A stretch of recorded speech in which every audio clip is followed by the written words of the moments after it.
این زمین سالیانی زیاد به کار خوابیده بود. خاک ناهموار و پر از خروخس و علف بیگونه راهگذاری که از اینجا گذر میکرد تبش و خیره میکرد. برای آباد و زیبا گردانیدن این موضع با پیشنهاد جماعت دهات روزهای استراحت هفته حشر آبادانی محل گذرانیده شد.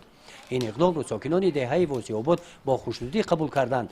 اشتراکچیان حشر آبادانی، کارمندان مؤسسه‌های تعلیمی حدود جماعت دهات، مرکزهای سلامتی، رئیسان کمیته‌های محله هر یک نفر اهلانه مهنت نمودند.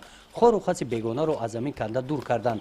خاک زمین را گردانیده هموار را برای شناندن گلها آماده نمودند. در جماعت دهاتی به نام عبدی عوض موافق نقشه دورنامه و در حدود دههای جماعت 62,000 دانه نیورهای میوه‌دهنده و گل‌های سویافکن شنانده شود. از آن جمله چون که شما شاهد حالید امروز در حدود جماعت دهاتی به نام عبدی عوض 4,000 دانه گلی صدبر شنانده شد. با پیشنهاد جماعت دهات و دستگیری اویلای قربانوف از دهه گل‌آباد 4,000 بیخ گل‌های آروشی صدبرگ از شهر خوجند و 200 دانه گل لاله از شهر دوشنبه دسترس گردیده در اینجا و نزد دیگر مؤسسه‌های حدود جماعت دهات شنانیدند.